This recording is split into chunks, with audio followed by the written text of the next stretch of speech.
Friends, ఇవాళ ఒక చిన్న విషయం గురించి మాట్లాడుకుందాము. ఏమి లేదు, సమాజంలో పెళ్ళి అనే విషయం అనేటప్పటికీ చాలామంది మీడియేటర్స్ తయారయ్యారు. ఆ మీడియేటర్స్ నిజమేంటో అసలు వాస్తవం ఏంటో చెప్పకుండా ఇటు మంచి వాళ్ళే అటు మంచి వాళ్ళే అని ఇచ్చేసి వాళ్ళకి ఆ పూట ఏదో గడవడానికి వాళ్ళు చెప్పే మాయ మాటల్లో పేరెంట్స్ పడిపోయి ఇటు ఇరువైపులు కూడా చాలా వాళ్ళు నష్టపోయే పరిస్థితి ఏర్పడుతుంది. ఇంకోటి, కొంతమంది మగపిల్లవాళ్ళ తల్లిదండ్రులు అయితే వాళ్ళు ఎలా ఉన్నారంటే, మనకు మంచి పిల్ల దొరికితే బాగుంటుంది, మన ఇంటికి ఒక కోడలు కావాలి, మన వంశానికి అభివృద్ధి చెందాలి అనే రీతిలో లేరండి. మా అబ్బాయి చదువుకున్నాడు, సరే చదువుకున్నాడు, ఏదైనా జాబ్ చేస్తున్నాడా, లేదు. కొంతమంది అయితే చదువు కూడా ఉండదు, ఏదో చేతి పని ఏదో ఇచ్చేస్తుంటారు. సరే కాదనట్లా, ఎవరికైనా పెళ్ళి కావాలి, పెళ్ళి చేసుకొని కోరుకుంటుంది, అన్నీ ఉంటాయి. కానీ వాళ్ళు కేవలం ఒకటే ఆలోచిస్తుంటారు.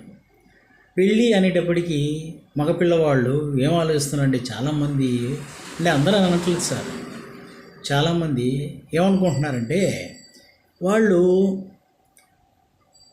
మంచి వాళ్ళు దొరికితే బాగుంటుంది, మాకు ఇన్ని లక్షలు కట్నం వస్తే బాగుంటుంది, ఆ కట్నం వస్తే మా అబ్బాయికి ఏదో ఒకటి షాప్ పెట్టిస్తాను, ఏదో ఒకటి చేస్తాను అని చెప్పేసి ఒక ఆశ. కానీ వాళ్ళకి ఇదేమీ విచిత్రం అర్థం కావట్లేదండి. చాలామంది మగపిల్ల వాళ్ళ తల్లిదండ్రులు చాలామంది ఇలాగ ఆలోచిస్తున్నారు.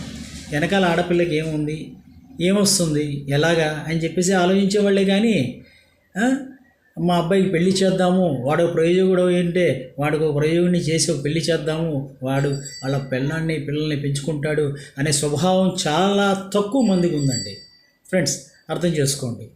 ఈ చెప్పేది ఏంటంటే, నేను ఇలాంటి మీడియేటర్స్ కూడా దానికి సపోర్ట్ చేసి వాళ్ళకేంటమ్మా అదేంటమ్మా అని చెప్పేసి చాలా ఇచ్చేసేసి ఏదో హైలైట్ చేస్తారు వాళ్ళు, వాళ్ళ కాసేపు వాళ్ళ దీనికోసం. కానీ పెళ్ళి చేసేటప్పుడు ఆడపిల్లల తల్లిదండ్రులకు చెప్తున్నది ఒకటేనండి, పెళ్ళిళ్ళు చేసేటప్పుడు ఆ కుటుంబం ఎలాంటిది, వాళ్ళు వెనకాల ఇదివరకు 7 తరాలు వెనకాల 7 తరాలు అవతలని చూసేవాళ్ళంట. ఇప్పుడు 7 తరాలు కాదండి, అటు 7 కోట్లు ఉన్నాయి, ఇటు 7 కోట్లు ఉన్నాయి. డబ్బుకే శాశ్వతం ఇస్తున్నారు, కానీ మానవత్వానికి శాశ్వతం ఇవ్వట్లేదు, విలువలు ఇవ్వట్లేదు ఏంటి. అందుకనే ఏం చేస్తారంటే, ఆడపిల్ల తల్లిదండ్రులు 1-4 సార్లు ఆలోచించండి. ఆలోచించి ఆ వచ్చిన సంబంధం ఎలాంటిదని చెప్పేసి పరిశీలించండి. పరిశీలించిన తర్వాత ఇంకా అలాంటివి దొరికినప్పుడు ఇంకా భగవంతుడు ఇచ్చిన కర్మ అనుకుంటాం తప్ప, అంతేగాని దానికి ముందులో మనం పరిశీలించాలి. పరిశీలించిన తర్వాతే చేయాలి. చేసి వాళ్ళ భవిష్యత్తుల్ని, ఆడపిల్లల భవిష్యత్తుల్ని ఒక చెడ్డవాడి చేతిలో, చెడ్డ అత్తమామ చేతుల్లో పెట్టకుండా మంచిగా వాళ్ళు బతికేటట్టుగా, కనీసం వాడికి ఒక సొంత ఇల్లు ఉండి ఏదో వ్యాపారమో లేకపోతే ఉద్యోగమో ఏదో చేసుకుని బతికేవాడిని చూడండి, డబ్బుకు ఆశించిన వాడిని చూడండి. ఇవాళ మగపిల్లల తల్లిదండ్రులు కానీ ఆ మగపిల్లవాడు కానీ డబ్బుకి ఆశిస్తారు. ఇలాంటి నేను చాలా చోట్లకి వెళ్ళాను. వాళ్ళు డిమాండ్ చేసి చూస్తుంటే, ఏంటి వీళ్ళు డిమాండింగ్ ఏంటి వీళ్ళ సంగతి ఏంటి, మగపిల్లవాడు అని చెప్పి అహమహ ఏంటి అసలు అని అర్థమయ్యేది కాదు. కానీ చేసుకున్న తర్వాత అయినా సరిగ్గా ఇచ్చేస్తారా, ఎంతసేపుడికి అటు నుంచి తీసుకురాలి డబ్బులు, ఇటు నుంచి తీసుకురాలి డబ్బులు అనే మాటలే. కానీ ఏమ్మా నువ్వేం తెచ్చావు, పుట్టేది పిల్లలు వీళ్ళకి, మీ అమ్మమ్మ ఏం తెచ్చింది, ఏం పెట్టింది, ఇది ఇలాగా ఆ తల్లిదండ్రులకి, మగపిల్లల తల్లిదండ్రులకి వాళ్ళు అలాగా అడగటానికి కూడా వాళ్ళకి కొద్దిగా సరే ఇగో ఉండాలండి. అవన్నీ లేవు సార్. అందుకనే ఫ్రెండ్స్, ఒకటే ఆలోచించండి, ఆడపిల్ల అనేది ఏంటంటే అదొక దేవుడిచ్చిన గిఫ్ట్ మనకి. ఏంటి ఆ గిఫ్ట్ని ఏంటంటే డబ్బు రూపంగా చూడమాకండి, ఒక మానవత రూపంగా చూడండి.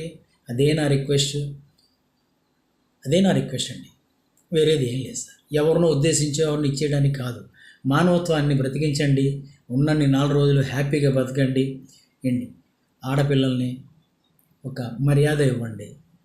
వేరే కుటుంబం నుంచి వచ్చినా ఆమెకంటూ ఒక మర్యాద ఉంటుంది, ఆ మర్యాద ఇవ్వండి. ఆమెతో కూడా కలిసిమెలిసి ఆమె మాటలు కలిపి హ్యాపీగా జీవనాన్ని సాగించడానికి ప్రయత్నించండి. మగపిల్ల వాళ్ళకి కూడా చెప్తున్నాను, ఆడపిల్లి వాళ్ళకి కూడా చెప్తున్నాను. వీళ్ళు హ్యాపీగా ఇరువురు ఒకరికొక స్వభావం తెలుసుకొని మసులుకోండి. ఇదే నా ఇవాళ సందేశము. నమస్తే, అస్సలాము అలైకుం, సత్ శ్రీ అకాల్, హాయ్.